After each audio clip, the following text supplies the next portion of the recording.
Hello, everyone, and welcome to Talk Nerdy. It is Monday, December 5th, and I'm your host, Cara Santamaria.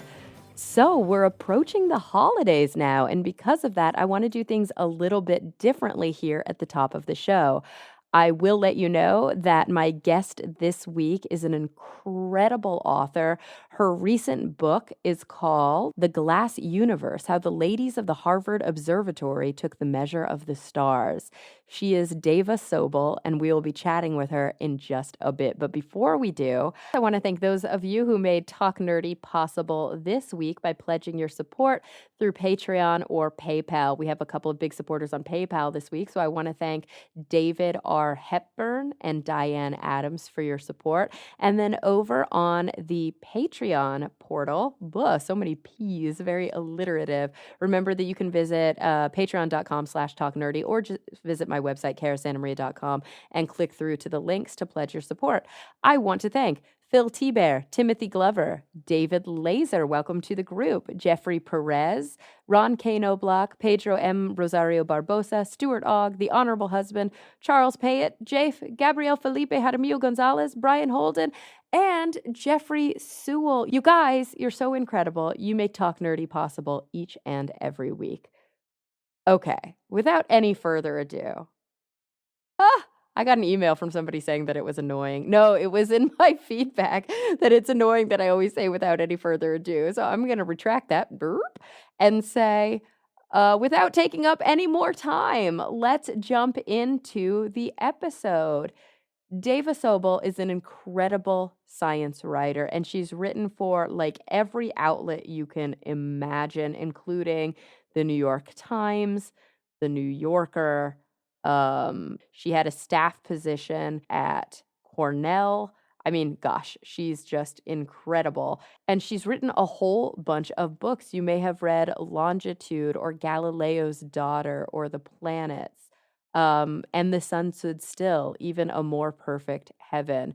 But her newest book is very near and dear to my heart. It's absolutely special. It's called The Glass Universe: How the Ladies of the Harvard Observatory Took the Measure of the Stars. And you know what? I'm just going to dive right in and let her tell you all about it. Here she is, Dava Sobel. Well, Dava, thank you so much for joining me today. Happy to be here. I am very excited about your newest book, just so that I can get the full title in, The Glass Universe: How the Ladies of the Harvard Observatory Took the Measure of the Stars. This seems to be a popular theme lately, doesn't it? Kind of rediscovering some of the untold stories of women in early science. Yes, it does. I did not expect my book to be the third book this year about women who worked as computers.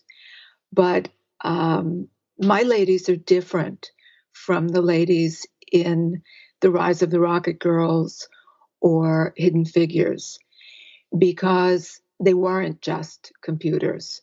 They were really astronomers. And so when we talk about human computers, you know, it really is a funny title to many of my listeners who might have grown up with computers, thinking about a person being a computer. But that was a common title that was given kind of in the early to mid 1900s, wasn't it? Oh, yes. Observatories always had computers to do the math, and they were real people. The machines should really have a different name. I think at the beginning they actually did refer to them as non-human computers to make that distinction. But then, of course, once computers... Yeah. Exactly. And once they were more trustworthy, of course, and people were more comfortable kind of relying on their calculations, many of the human computers moved on to become computer programmers or to become engineers in other respects. Right. But your ladies are very different. You know, when we think about the women in Hidden Figures and Rise of the Rocket Girls, we're talking about sort of mid-century women who often were African American and were hired because of labor shortages during the war. Your ladies that you feature in this book were working long before the middle of the 20th century. That's right. They started in the 1870s. Wow. And we generally don't think of women as holding jobs, first of all, and definitely not jobs that were kind of out of the, quote, domestic arts that early in time. No, it really surprises people. And so, what kinds of positions? Many of these women were working as human computers. They were working at the Harvard Observatory. What kinds of jobs were they given? At the beginning, were they just doing calculations? Yes, and at the beginning, they were really roped into the work through family ties. So the wives, sisters, daughters of the astronomers learned how to do what was necessary and just did it. But at Harvard, starting in the 1870s, outside women were also hired, not just the family members. And that was a little unusual. That was part of the forward thinking, open mindedness of the director. Interesting. So it really was very Harvard specific. It wasn't a sort of shift in the American viewpoint of who should be working in these observatories. No, it was definitely a Harvard phenomenon, which I find so ironic because Harvard University really is not a place you think of when you think of where did women gain an early toehold in science. And the reason it happened there was that the observatory, although it was affiliated and it was called the Harvard College Observatory, it really was a wholly separate entity. It relied on its own funding. The staff at the observatory was not part of the faculty of the college, so they were separate and they did things their own way.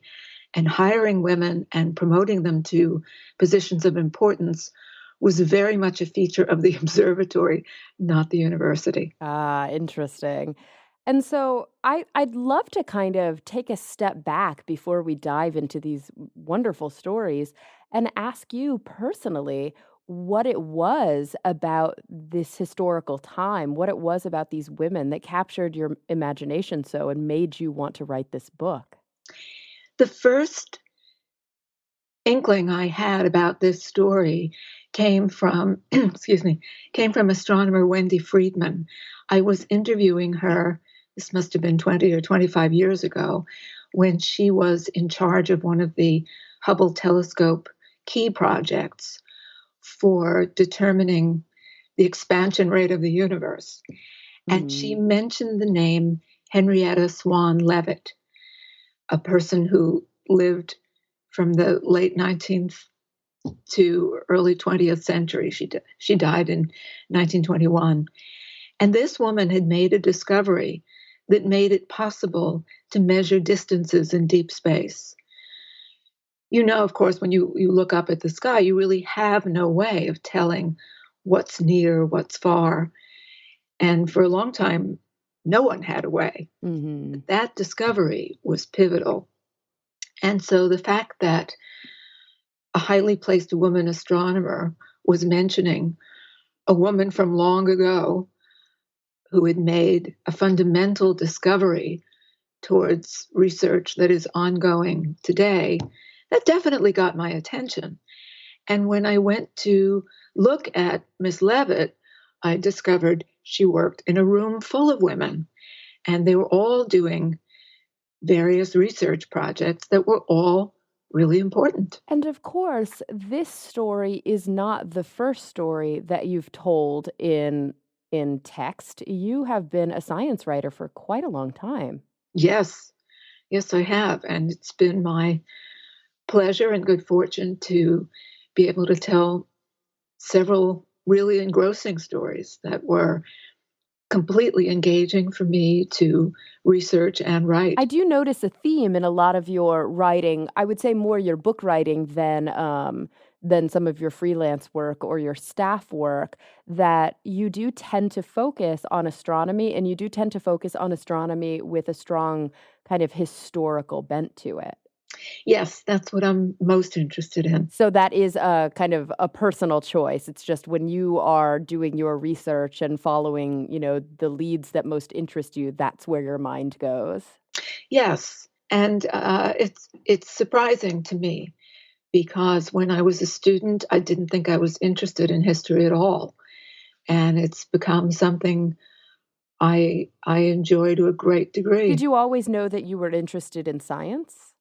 Yes, I was always interested in science and I was always interested in writing.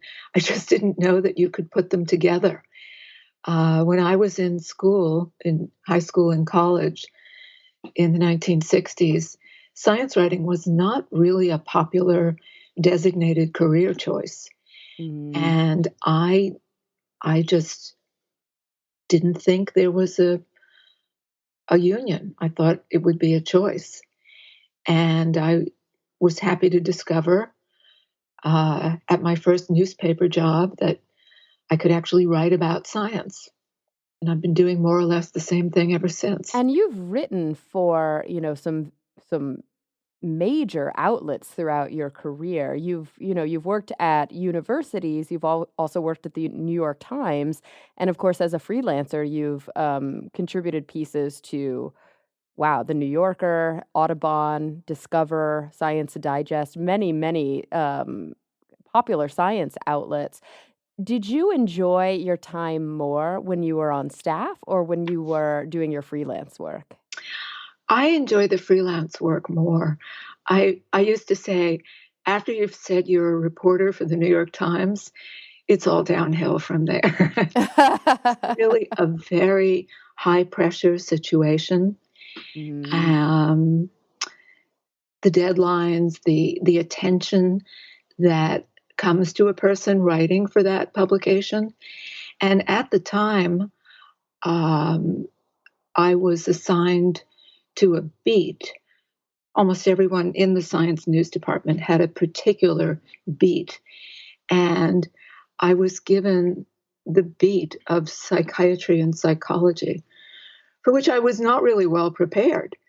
Mm. So I was spending every spare moment giving myself a graduate course in those topics.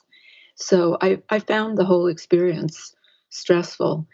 And then some of the assignments I got were their own stressful experiences, such as being volunteered as a human subject in a research project that involved living inside a laboratory for a month without ever knowing what time it was. Oh, no. Oh, how interesting. So they were looking at your circadian rhythms. Exactly.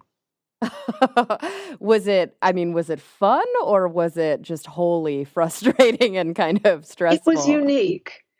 It was not fun because it was a medical study. So there was a lot of blood testing, urine collecting, you name it. I was a guinea pig.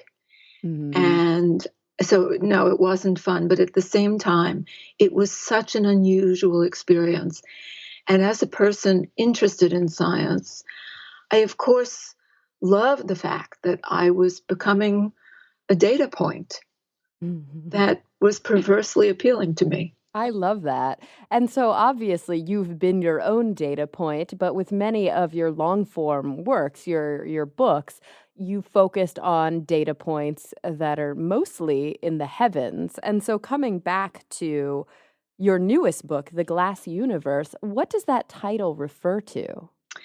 It refers to a collection of glass photographic plates, very beautiful objects, 500,000 strong, that are still archived at the Harvard College Observatory and are still used. So, this was a photography project begun in the 1880s by the then director, Edward Pickering, and it was continued for 100 years. So it's a record of the night sky, both hemispheres. On many nights, the pictures were taken all through the night. And those pictures enabled a large group of women to make a series of stunning discoveries.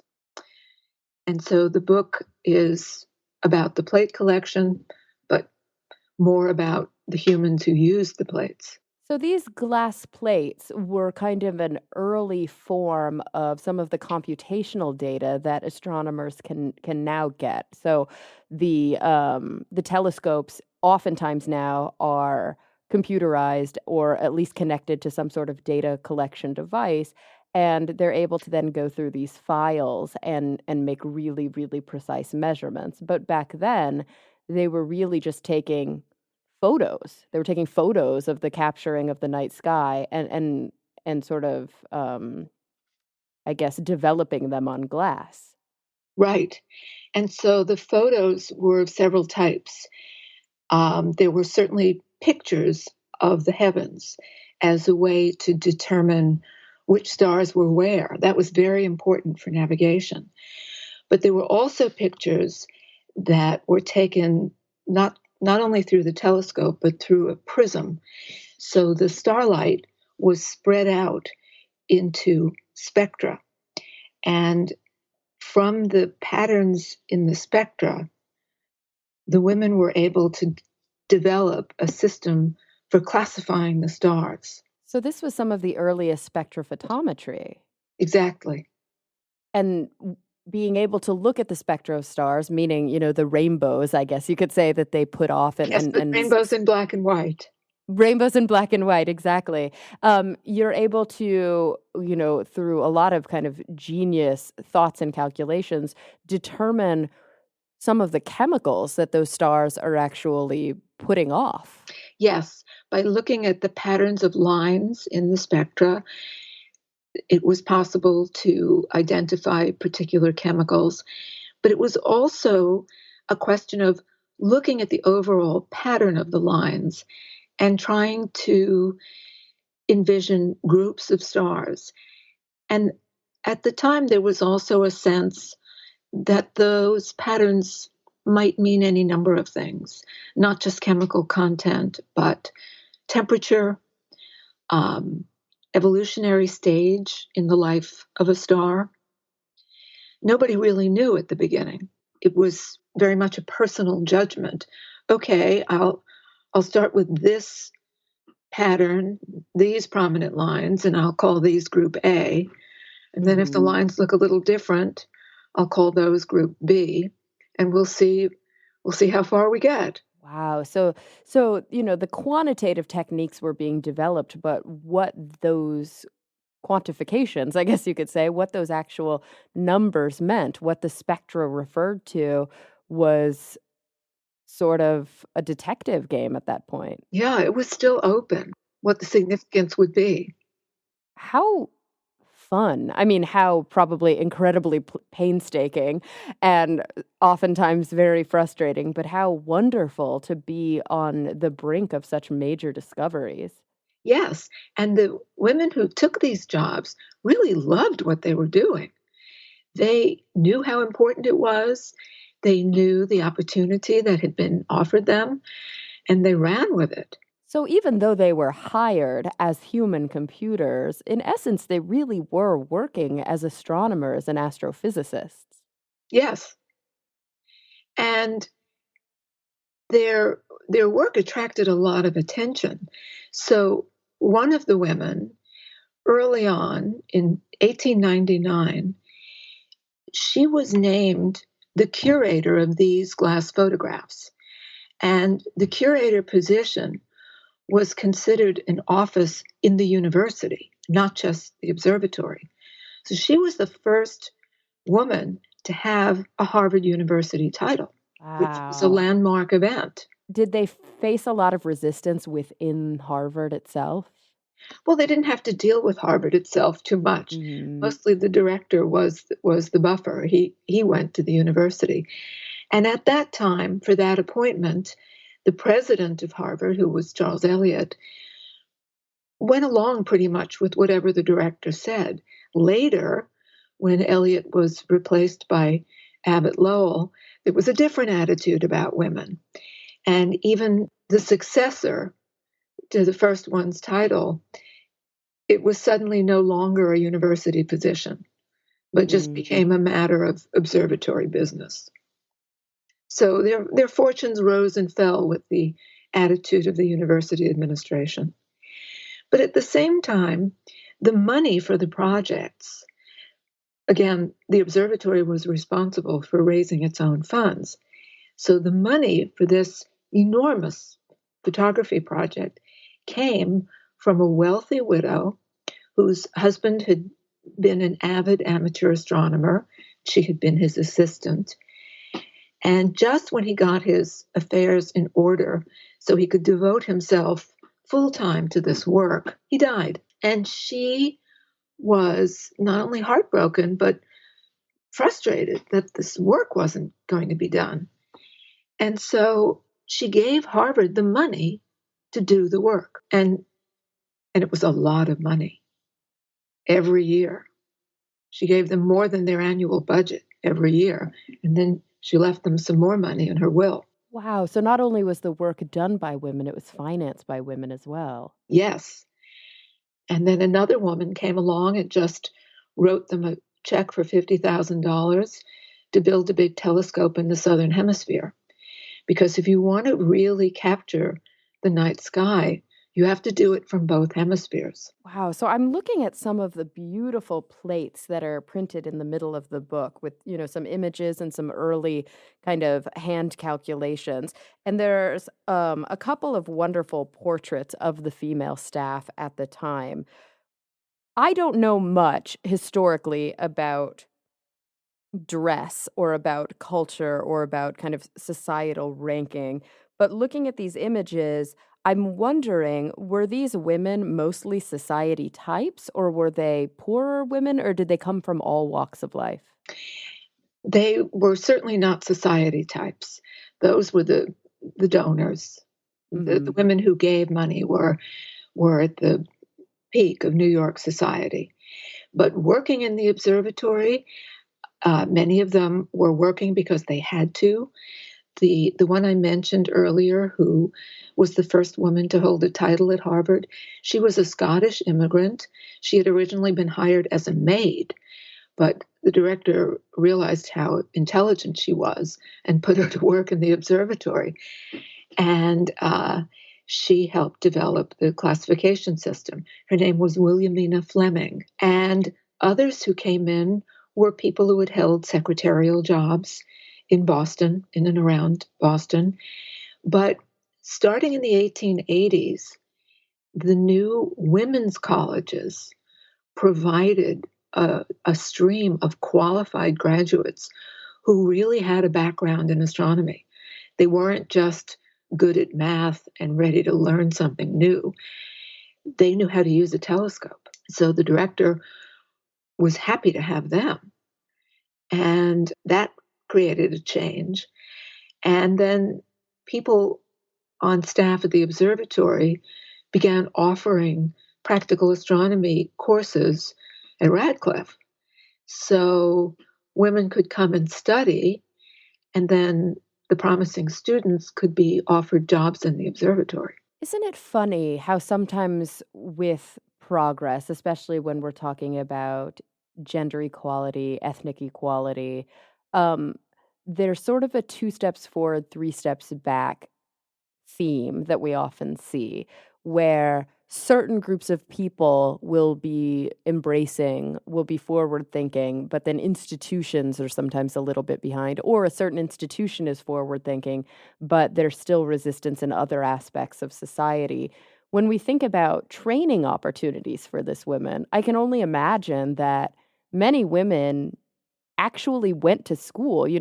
They faced these intense odds. They were able to go to school, even get some degrees, only to not face many open positions within the workforce. That's true. And what's also true at that period is the whole question of higher education for women was very controversial. A book came out that claimed that higher education was actually damaging to women and could perhaps interfere with childbearing, Oh my which if you can believe that. So the director, again, Edward Pickering, was so open minded because he was all in favor of higher education for women. Before he took over at Harvard, he had been a physics teacher at MIT, and he allowed women into his class. Women weren't formally registered as students at MIT, but if someone approached him and said, "I'd really like to take your physics class," he would say yes. And so when his projects needed more help than he could afford to hire, he advertised broadly for volunteers. And he especially appealed to the graduates of women's colleges who had this kind of background but had no professional outlet for their Hmm. abilities. And he said not only would the observatory be happy to have their observations and would publish them, but by doing this kind of work, they could help show the world that higher education for women was a good thing. And I can only imagine how difficult it was for those women themselves. Some of them may have had the kind of constitution or the, good fortune to have supportive families, supportive husbands, or maybe they were single and they were able to make these kinds of decisions on their own. But I'm sure many of these women, not only did they face pressures in their personal lives that made it more difficult for them to pursue that education and then that career path, but they also probably were less prepared academically because even if they had the good fortune to go to college, they didn't have all of the college prep that many of the men had because just societally, it wasn't expected that women were supposed to get this education. That's true. And I wouldn't say that the history of the women's colleges was my strong area, but I think the colleges understood and provided the prep and the college education. And and the faculty at those institutions was mindful of all the criticism, Mhm. and people were intent on turning out graduates who they could be proud of. Absolutely, and these women oftentimes had to, travel it wasn't like now where you can kind of just go to the local university. There were so few options for training for these women. They had to really want it because they had to make some sort of Yes, life-changing decisions to do it. But some of these women at the Harvard Observatory, at least early on, didn't even have college degrees. right. They were hired in a lot of different kind of positions and only then sort of nurtured and taught how to do these calculations and how to do some of these astronomical observations. Yes, most of them had just a high school education. Do you think that they themselves were surprised by the opportunities that opened up to them? Do you think that they expected, oh, I'm just going to get a secretarial job like, many of my friends do, and then they realized very quickly that this was something special? I think anybody who applied at the observatory knew that it was special, that it was unusual, that the work would not be routine, would not be something they could do anywhere else. And once there, they stayed. People work 30, 40, 50 years at these jobs. And I think you mentioned supportive husbands before, but at that time, if you got married, you didn't work anymore. So these were people who really were married to the job. Interesting. So these were many women who either didn't have husbands or were widowed or for whatever reason were able to focus full time on their jobs. Right. And needed a job. Because maybe they were trying to raise children or helping out their aging parents or for whatever reason they needed the income. Yes. Why do you think it is that many of these women are, in essence, lost to history? Why are they not the names that are on the tips of people's tongues when asked, who's the greatest astronomer or who's an interesting scientific figure? I think people lose lots of names to history. It just there are so many names in history. We don't we don't keep them all at the front of our thoughts.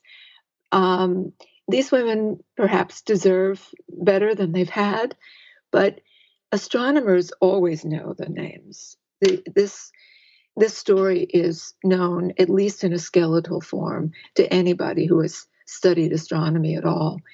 In fact, the recent remake of Cosmos, Carl Sagan's Cosmos, which was redone a couple of years ago with Neil deGrasse Tyson as the host, and in the revised version, one of the episodes was devoted to the Harvard College women. It was Hmm. called Sisters of the Sun. And that got attention from a lot of young women who started doing their own projects about them. So there've been a couple of plays, their artworks. An art exhibition is being done that will open next spring based on the plates and the women who worked with them. So I think their day is dawning. It's very exciting. I would agree. I have a dear friend named Holly Bender. She's been on the show previously, and she does optics at NASA at JPL here in the Los Angeles area. She's an optics engineer, and we call her the mistress of space rainbows. Oh, And when oh. when she was first gaining that interest back growing up in New York, she did, I think, a summer program that was an all-girl summer program in astronomy and physics, and that's where her love was kindled. And I, didn't ask her specifically at the time, but I would not be surprised if some of these incredible figures weren't introduced to those women at the time and really did inspire them to follow this path. I think many female astronomers can point to some of these stories as being pivotal for their own development in physics. Well, I have two thoughts on that. Do you remember if Holly Bender mentioned Nantucket? Is that where she took the course? I'm not sure where it It- was. it- I would have it- assumed that it was in New York, but she may have traveled for it. Okay. Um, but in terms of having these women as role models, I asked one of the current female astronomy professors at Harvard to be one of the people who would read my book as a technical expert when it was still in manuscript. Mhm. And her reaction surprised me so, because what she really responded to was the fact that the women had been doing real science. And she said, I've heard these names, I knew they worked here, but I always thought it was something cute or quaint. It was never clear to me that they were really working. And this same modern astronomer had been offered a prize. There's an Annie Jump Cannon prize named for the woman who classified 500,000 stars for the Harvard classification, and it's still given. It's given every year now. So Mhm. this female faculty member at Harvard had been offered that prize, and she refused it because she didn't want any prize that was just for women. Wow. So I said, well, now that you know who Annie Jump Cannon was, are you sorry you said no? And people are thinking of changing the prize to just be for a young astronomer, to remove that sense that many people have that, if it's for women, it's second class. Interesting, but I would assume that the reason that there is still a prize for women is because we are still living in a world where gender equality has not been fully achieved because of the historical disenfranchisement of women, especially in these higher educational atmospheres. There is still a need for specialized prizes like that. But I do think that many people don't see it that way. There's kind of just this assumption that, oh, that was a long time ago. Things were different then. Everything's equal for everyone now, which is, I think, very short-sighted. I think we're not really there yet. And No, that's another reason I like the title, The Glass Universe, because it summons the glass ceiling. absolutely. And the universe is a kind of ceiling over all of us. But that was intentional. So you have, dabbled in this, sort of in this area in the past because you wrote a book about Galileo's daughter. You've, focused on But strong that was women. very different because Galileo's daughter was in no sense a scientist.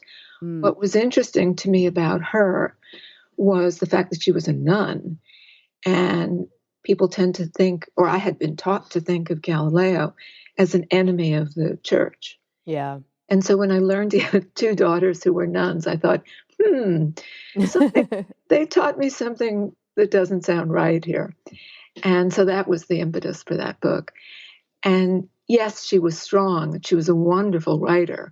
and a very good and interesting person, but not a scientist. And it's interesting that when you focus on strong women, and especially, I should say, shifting back to this book, scientific women, there is inherent in telling that story a feministic quality. Do you find that when reviewers have read your book, or when sort of the general media, or even just the public, in social media, have had an opportunity maybe to get advance copies or to read about the upcoming release, that you get any backlash, or that it becomes a much more politicized conversation than you intended?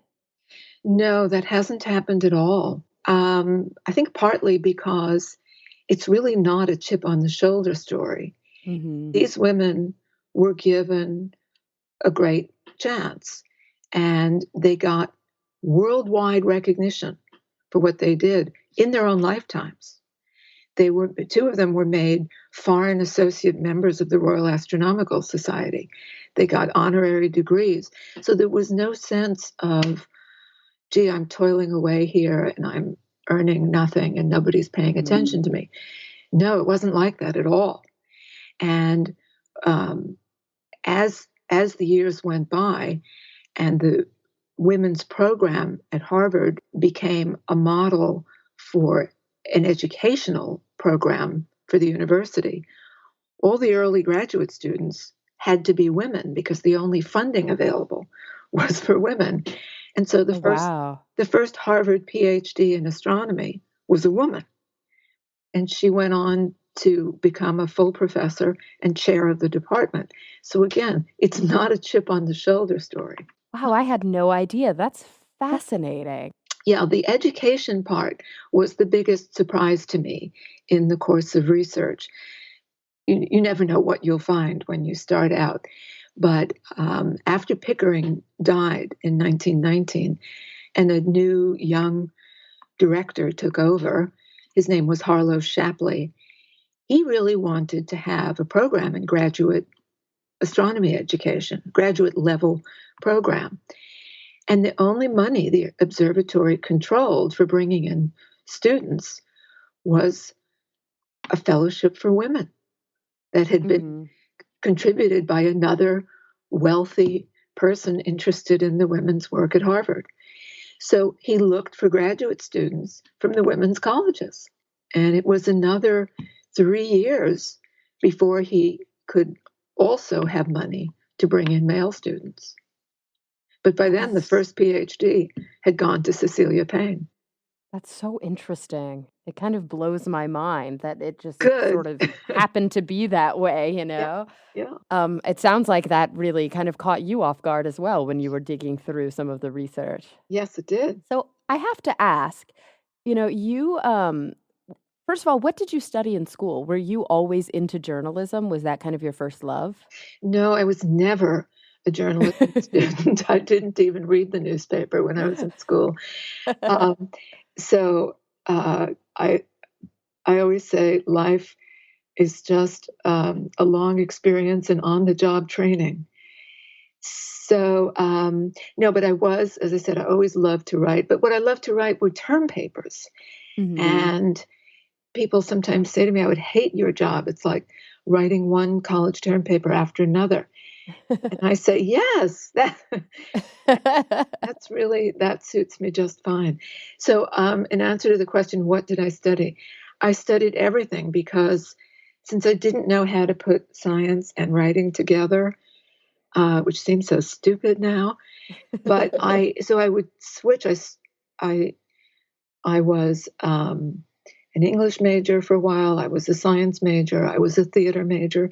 My degree is actually in theater history. But then I got a newspaper job and was writing about science at the newspaper. And that redirected my course happily. When you first started in the newspaper business, were there many other women on the science desk as well? Was it a pretty mixed bag, or were you that's actually not the right phrase there. Was it a pretty mixed room, or Well, were when I you? started at the newspaper, I Hmm. started writing for the Binghamton Evening and Sunday Press. And so I was hired on the women's pages. They didn't have a science desk. Ah, And that was a good thing because I had great freedom in the choice of my feature stories. And it was 1969, 1970. So it was the year of the first Earth Day. And I wow. started writing about conservation, pollution, genetic counseling was just coming into being. I wrote about that. And it was science writing, but I still hadn't heard that term. That's so cool. Did you find when you were sort of making your way and learning to be a science reporter before you kind of knew what a science Right. reporter was, did you find that there were any parallels with the women in your story? Or, when you approached the glass universe, was it really just as a sort of objective observer, or did you feel that there were some parallels within any of your own experiences as you studied these women? I was just interested in the women's story of that period.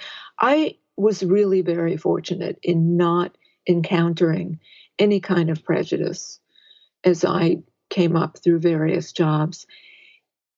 And I know that's unusual. At my age, I'm 69.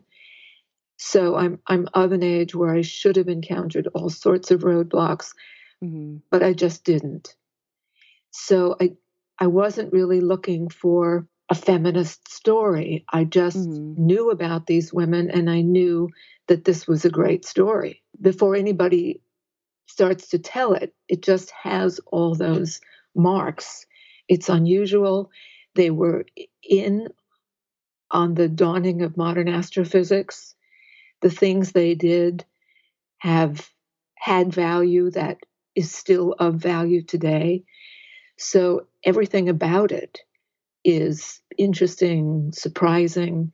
And it was just a question of how much could I actually learn about them as characters so this story would be something a reader could follow. It wouldn't be just a lot of names and a lot of Mhm. scientific concepts, but it would really be a story. And that's what you are so good at, and I can tell you are so passionate about, is narrative nonfiction.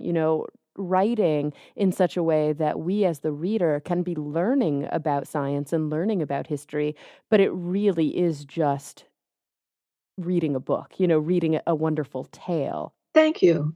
Yeah, if people sometimes refer to Longitude as a novel, and I take it as a compliment. Oh, I'm sure. Yeah, I mean, that is such a high compliment that in telling truth that somebody, notes that it's such a page turner and they can't wait to see what happens next. Do you think that science should always be told in this way? Would you like to see more journalists kind of learn and practice good storytelling in their science communication? Well, I think they do. Mhm. And I think there are many kinds of science writing.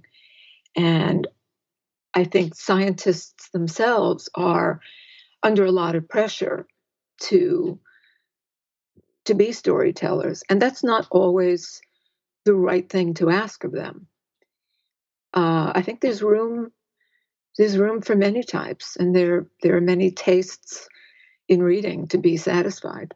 I would agree with that. As somebody who kind of works underneath that science communication umbrella, I think sometimes there's too much pressure on scientists to also be, journalists or storytellers. Now, I do think that it's good for scientists to understand that the public should be privy to good scientific work, and that the better you are at sharing what the science is that you do, the more likely you are to be funded, the more likely you are to have people promoting your work. But at the same time, some people shouldn't be asked to be storytellers because it's not Absolutely. really their strong It's suit. not what they do best. And Yeah. yeah.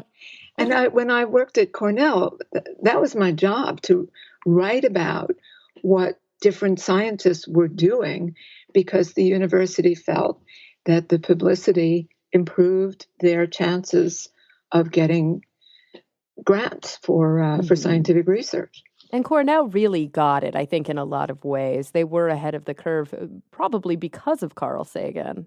Mm-hmm. Yeah. But not every university caught on to that right away. And we're just now seeing many universities understanding how important it is to offer science communication courses or interviewing courses to their faculty and their graduate students, and how important it is that the public information officers are good at, communicating what that science is that's happening within the university. Yes. And at the time when Sagan was alive and was working, he took a lot of criticism for being, people accused him of being a self-promoter. Yep. Which was so unfair. Yeah, I mean, it still happens to this day to people like Neil deGrasse Tyson. They'll say, "Oh, he's not a real scientist. He's just a TV scientist." It's like, no, he, Right. he did and does lots of work. He, runs the observatory at the museum, and he has many papers, and he has, done a lot of very good science. But there is that kind of idea in people's minds that you can only be one or the other. Right. And he has such a facility for speaking popularly and being funny, and being great with kids. I've seen him talk to children, and he's terrific. Yeah. Did you have the opportunity to meet Carl Sagan? Yes, I did. I met him and even got to work a little on Cosmos. Oh, So, really? yeah. That's very cool. I wasn't aware of that. Is that something, how far into your career were you during that experience? I had already worked at Cornell, so I knew him. And when he was traveling with to make Cosmos, because the original was done on location in several countries, and they often had questions come up. People were curious about what they were doing, and he felt they needed a public relations person who understood the material but could also just field questions. And so that was my job, and it was very amorphous at the beginning. I wasn't really sure what I was doing, but it soon became clear. One day, I remember we were in Greece, and there was a scene being filmed in an amphitheater, and so at the center there was a fire pit that was supposed to represent the sun. And then on each of the ascending tiers of seats, there was a different flag, and the flags represented the planets. And I noticed that they had Saturn lower than Jupiter. And I was able to point that out before Sagan arrived on the set, which was a good thing because that would have ruined everybody's day. So that was a moment when I felt I knew what I was doing there. But often it was just helping with whatever needed to be done. That's so great. What a fascinating aspect to your kind of wonderful and varied career. Do you feel like you've been lucky to have been so active during, in many ways, what I would think of as, I don't know, a height of scientific curiosity and exploration in this country? Yes, I feel extremely lucky. And I remember when all the science magazines suddenly appeared in the late 1970s. All of a sudden, there were four. I'm trying to remember now what they all were. But the Science 80, and we had Science Digest and Omni, and I'm not going to remember now, but it went from almost nothing to quite an assortment, and they didn't last because, and I felt from the beginning, if science is that interesting, then why isn't it just in the newspaper every day or in Time and Newsweek? Of course, it was, and now it's more so. It is, but it's interesting because I've been doing this working in science communication maybe the last 7 years. I'm in my early 30s now. And I do find that many people who are at this stage, and, some of my peers who are at this stage in our careers, sometimes we're having to fight back against some frustration and some cynicism because there is what we feel is a growing sort of anti-science sentiment in the public. So oftentimes wanting to just celebrate pure science or tell interesting scientific stories is met with a highly sort of politicized backlash, when we talk about certain topics. Yes, I do see that, and Hmm. it scares me a lot. Hmm. And I apologize if I sounded insensitive to that, because I'm not doing so much. I'm not doing any really freelance writing anymore, so I haven't had to fight that fight, or I haven't been open to the reaction to it that you describe. But I do see that, and of Hmm. course, the shrinking of the science coverage. Many newspapers that had their own science sections have had to cut back because the whole nature of publishing is changing. It's true, a lot of science desks have closed, and even publishing houses. I've there's a publisher that I've worked with in the past in bouncing around ideas about a book. I'm not quite there yet, but I remember reaching out to him once with an idea and saying, "Hey, it's been a while since we've chatted. Blah blah blah. Let's catch up." And he's like, "Oh, they closed the science imprint, so I'm Yeah, now moving on to this other area." And I was like, "Oh no." But that is kind of happening left and right, isn't it? Have you found that, with this book especially, or with some of your more recent work, that it's been more difficult, or have you had, a pretty good track record, so that's allowed you to continue to do the work that you want to do? I think that's what happened. When Mhm. I wrote the proposal for this book, I was coming to a new subject from the other books, so I Yeah. didn't have to shout as loudly. And again, I haven't been working on anything else, so I haven't had the experience of trying to convince an editor to Mhm. take an idea and have it rejected or cut down from a feature story to a mention or a blog. Sure. Yeah, and I do see that with many of my friends. I maybe I shouldn't say I'm lucky enough, but I'm not a big writer. I don't write often. Most of what I do is on air, so in television and then broadcast. But I do have many, many, many science writer friends, and it's definitely disheartening listening to some of the stories that they tell about trying to get features going, or if they do get offered a feature, not having enough money to travel and do the reporting appropriately. It's difficult. The landscape is difficult, but I do sometimes see things that are hopeful. I see areas where it bounces back, and I see that, publications like Scientific American, it's the longest running magazine in the country, and it's a science magazine, and it's still going very strong, and that brings me a lot of hope. I've been a subscriber since I was in high school. Is it the oldest magazine in the country? Yeah, isn't that funny? It's the I didn't longest know. running periodical, and it's a science magazine, which I Yeah. just love that. I love that little tidbit. Yeah, I read it all the time, and it when I get to read good science reporting and when I get to read good science books like yours, it does re-energize me because it reminds me that people are still reading this and people are still so excited about it. And we're learning from the past and we're learning from history so that we can build a better future. And the women in the glass universe were really fundamental to that. They laid the foundation for many more women and men to be able to continue and make these astronomical observations that, you know, we still use some of these techniques today, don't we? Yes. That to me is so crazy. That kind of in a pre-computer era, some of the Yes. techniques that were used are still fundamental to how we do astronomy. Yeah. And the plates are still being used. In fact, they're being digitized now because the content was never fully mined. you had people looking at them as carefully as possible. But if you're looking at a plate that might have 50,000 stars on it, there's only so much you can see and write down.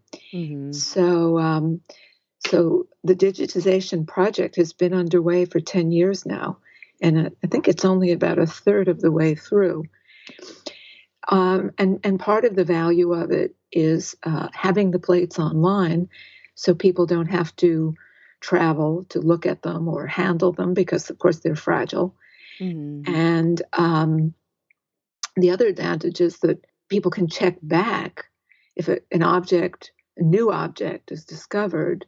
It's possible to go back in time through the plates and see if Oh, you can find yeah. evidence of it in the past. That's true because we know exactly when those were first recorded. We can make calculations about. Every plate has the time it was uh, taken, the date, the place, the instrument, the exposure.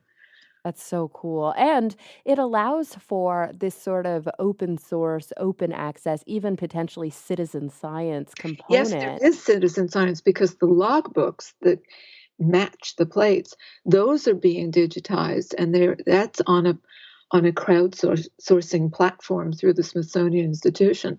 So people can volunteer to be the ones to key that in. I love that. Kind of, it goes full circle in many ways, Yes, back it to does. allowing, people who are just fundamentally interested to be able to contribute without having to have formal education and without having to have dedicated, 30 years of their life to training in astronomy. You can still make a difference. Yes. I love that. Well, Dava, I've been taking up so much of your time today. I appreciate so much you sitting down. I was hoping that I could close this conversation by asking you the same two questions that I ask all of my guests when I have them on the show. And just fair warning, they're a little bit big picture, but I would be fascinated to hear your responses. I'll try. All righty. So the questions are, when you think about the future in whatever context, matters to you, whether it's your own personal future, the future of your family or your community, or kind of the future of the planet and humanity as a whole, number one, what is the thing that kind of keeps you up the most at night, that concerns you and worries you the most? And number two, sort of so that we end on a higher note, what are you most hopeful and excited for? Well, given the recent election results, I'm pretty scared. Mhm. I think the climate situation is a major threat to life as we know it. I have children. I fear for their future. Mhm. I really want to believe that the world will wake up and realize that unlimited growth is really not the way to keep going, and that we need to roll back and leave areas, as E.O. Wilson urges, just try to leave half the planet alone to help the Earth. I mean, the Earth will be fine without us, but we will not last long unless we face the climate threat. Absolutely agree. Absolutely. I think that was very well put, and I think that it mirrors the fears of many of my guests on the show and many of the people listening. Is there anything that are excited about or hopeful for or kind of have Yeah, I am hopeful. I think young people are very inventive and creative, and I think if enough of them get it and put their minds to it, we'll see the necessary changes. I agree with that as well. Sometimes it's easy to become cynical or it's easy to kind of bemoan, especially like you said, in light of the recent election. It's easy to kind of fall into a pit. But I think when you shake yourself out of it and you really do open your eyes to everything that's happening around you, you can't ignore the incredible technological advancements, the ingenuity of individuals to solve major problems. And we just have to hope that the kind of moral arrow remains so that we're solving the right problems and with the right urgency. Um, And every time I see, a science fair at an elementary school, I have so much hope because the types of problems that these children are trying to solve and the way that they do it is just genius. And it does quell some of my concerns. Oh, good. I want to go with you It's so fun. next Oh, year. yes. Judging a science fair is, I think, one of the most wonderful things I've ever done. It's great fun. Oh, how great. Yeah. Well, Dava, thank you so much. I had such a wonderful time chatting with you. I want to make sure everybody knows that The Glass Universe, How the Ladies of the Harvard Observatory Took the Measure of the Stars, is going to be available everywhere on December 6th. Is that right? That's right. And you'll be touring here in a while to promote the book. Yes. We're going to launch the book at the Harvard Observatory. I'm very excited about Uh, I love that. And so, of course, you can learn a lot about Dava at her website, davasobel.com. Are you active on social media at all? I was brought in kicking and screaming to Facebook recently, so I'm a little bit active. I wouldn't say I'm active, uh, but I'm liking it. I do like it. I do hear directly from people sometimes through that route, and I write back. I like that. That's I'm wonderful. not a complete dinosaur. Well, guys, if you pick up the book, which I know you will, and you want to drop a line to Dava, you can say hi on Facebook and you can tell her how much you loved it. I'm really excited that you put all of this effort into this project because I think it's something that will inspire a whole generation of young scientists to look to the past and know that they'll be standing on the shoulders of giants. And I think that you've offered that in wonderful narrative form to a lot of new readers. So thank you for that. Thank you. I appreciate that very much. And everybody listening, I want to thank you for coming back week after week. I'm really looking forward to the next time we all get together to talk nerdy.